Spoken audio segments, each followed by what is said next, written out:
bum bum bum bum bum bum bum bum bum bum bum bum bum bum bum. Hey YouTube, it's your old friend Dominic Tringali here with another issue of Star Wars Build the Millennium Falcon. This is issue 11.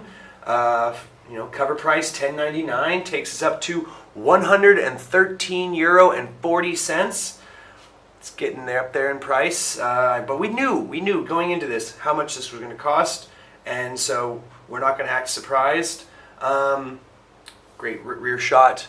I really hope that when my model's finished, I get that kind of light fixture on the back. I hope that's not After Effects or Photoshop. I hope that's really indicative of what we'll actually see.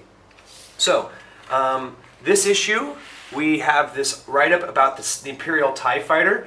I personally love the TIE Fighter. I think even though it is lacking in hyperdrive or shields, or even environmental controls, the pilots themselves have to wear spacesuits because there's no oxygen or atmosphere inside of the cockpit. They really went cheap on these things, and I guess that was because it's like a lowest bid kind of scenario by the Sierra Fleet Systems. But they overwhelm you with numbers, and that's their secret. That's how they are truly deadly. Anyone who's ever played the X-Wing Starfighter game, I really love that game, by the way. It's very cool, very balanced. My only complaint about it is there's not a lot of variety in the ships. I would love to see tons and tons and tons of variety, but I guess they're limited by what's in the Star Wars universe. But I feel like they could take some creative license and just work up some new ships, or even introduce some of the older ships, the Naboo fighters, the droid fighters, and kind of implement that. But I guess it wouldn't be X-Wing fighter game anymore, so I guess there's a trade-off there. So they are fast. That's one of the reasons why the Millennium Falcon had such a hard time keeping up with them, and also shooting them down, as they have a top speed of 1,200 kilometers in atmosphere. They are blisteringly fast. Like I said, no hyperdrive, and they just have a couple of small ionization lasers. So really interesting read here about the TIE Fighter and how it was designed. Like I said, here's this suit that you have to wear.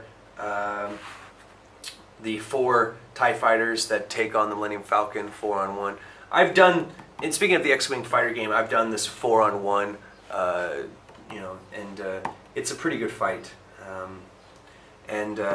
Talking about the models they actually built for the film itself.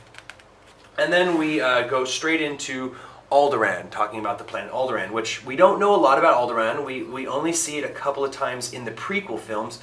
We see it from space, obviously in Episode 4, A New Hope, but the planet Alderaan, it's kind of a mystery. Unless you're a die-hard fan of the series and you read everything you can about it, they don't talk a lot about Alderaan in any of the films.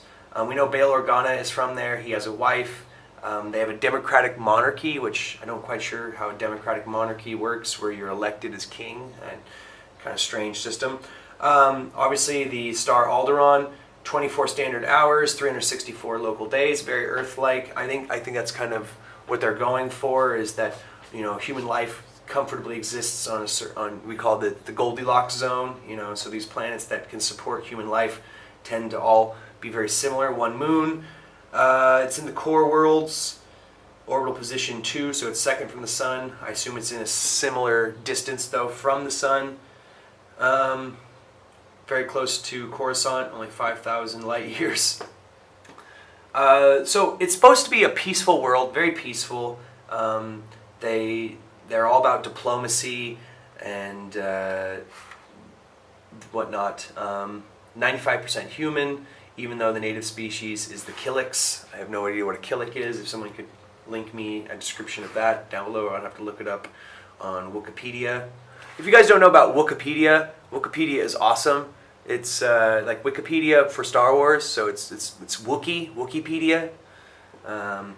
So they make luxury goods, blah, blah, blah, blah, blah. And then, of course, the Alderaan asteroid field that came into existence after the events of the Death Star blowing it up. I've never been much of a Star Wars action figure collector, but my friend was, and he got this gag gift at I guess it wasn't, they were selling them, it wasn't a gift, but it was Alderaan playset. It was just a box of rocks. He was really, I was always into G.I. Joe's action figures, he was always into Star Wars, but I thought that was kind of funny. I think that was like maybe the same one where he got the Uncle Ben and Aunt Beru action figures where they're just burnt skeletons. I guess that's maybe not a funny joke for some people, but they were hoping to actually show some of Alderaan in the original trilogy, but for budgetary reasons they kind of had to scale back. I mean, they had no idea Star Wars was going to be such a huge success, so that makes sense. There was only half a Millennium Falcon, for God's sakes. Anyway, so they talk about starting up and taking off with the Millennium Falcon. This one is Secrets of the Space Flight article. We jump into talking about the vertical takeoff, talking about how some physics engines here. We have drag, thrust, lift, and weight, all working in contrast to each other to actually achieve flight. I don't know if you guys know. I mean, you could put a battleship into the air if you put enough thrust behind it. Now, it's going to be a lot of thrust, but ultimately you can get some sort of idea of what kind of thrust you would need to move something like the Millennium Falcon, which weighs, I don't remember the exact figure, but it was tons upon tons. So moving off, talking about retro rockets for stabilization when they're landing, like on the landing pad there in Cloud City. Flight controls, stuff like that. So I mean, this issue is kind of small. They show here what the original Millennium Falcon design was going to be when they were just calling it the pirate vessel. But then eventually that changed, and they they went with this newer design. It's iconic. It's an iconic piece of Star Wars universe, and I really wonder how successful Star Wars would have been if they had a ship that looked any different than the Millennium Falcon. I think it's so identifiable amongst Star Wars sci-fi enthusiasts. I mean, it's the Millennium Falcon.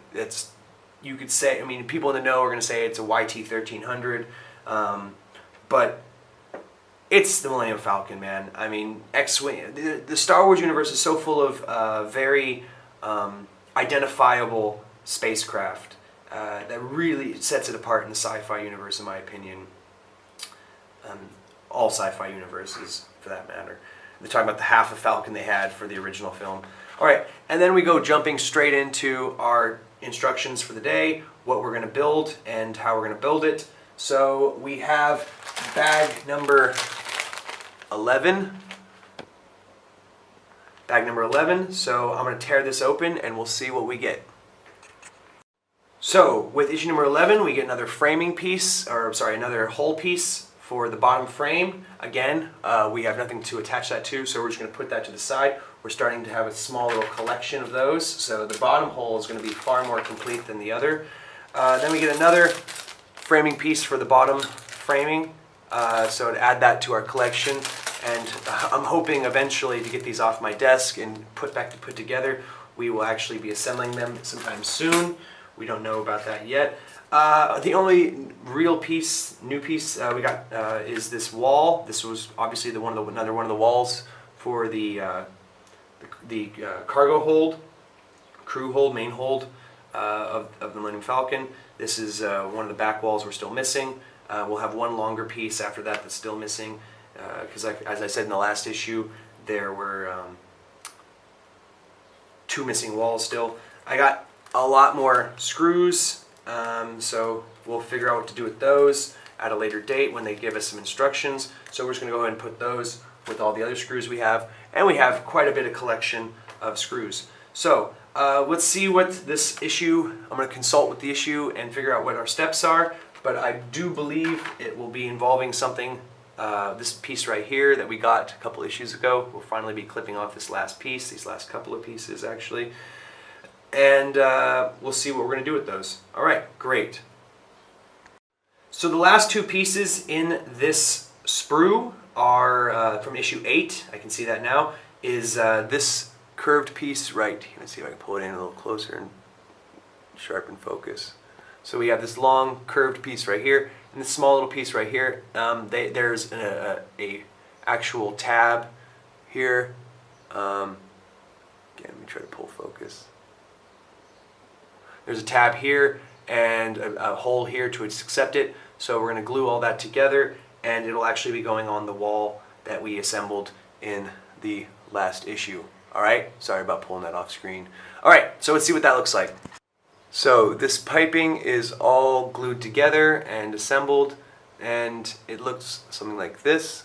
So we'll figure out how that applies to the wall we built last episode and we will fix it. So we went ahead and fit these pieces and glued them into place. Now it looks pretty cool. It gives this weathered look to the Millennium Falcon, this appearance of just mismatched, jumbled components running through the entirety of the ship. It gives the character of the Millennium Falcon. I mean, if it was a clean vessel like we see with the Alderaan runner, Princess Leia's vessel, it wouldn't have been nearly as iconic to me. So there's that. So let's see what the next steps are and we'll move on from there. So now we're going to use these pipes. It looks like 5 pieces that are going to be cut out and utilized to decorate the doorway we have going on here. And I think the doorway will be done at that point. So there's that. We have these 5 pieces. So we'll trim those out one at a time and see what we're getting. So we clipped this piece right here and formed up into this piece, and now we have 2 pieces that need to be applied. So after we assembled that gray pipe, we glued it into place parallel with this one, and now we have a pretty cool looking little thing here going on. Alright, so let's do the next step and see what we got. So we've trimmed pipe 3 and we've secured one drop here and we've laid it out like that. So next is we're going to put another pipe around parallel with that, and I'll show you what we got when I have it finished. Alright, so now we have pipe 4 linked up as well. We have one more pipe to put leading from here to here, from here onwards. So we'll cut that out and then we'll be finished with this sprue. Alright, so we've attached 5 pipes. We have one more pipe in this sprue right here that I'm not quite sure what we're going to do with it, but I'll save it just nonetheless because it's probably important and I don't want to lose it, so I'll put it with the rest of my pieces. Actually, it looks like there's another pipe right here too. So I better hold on to all those because those are probably going to be important. Alright, great.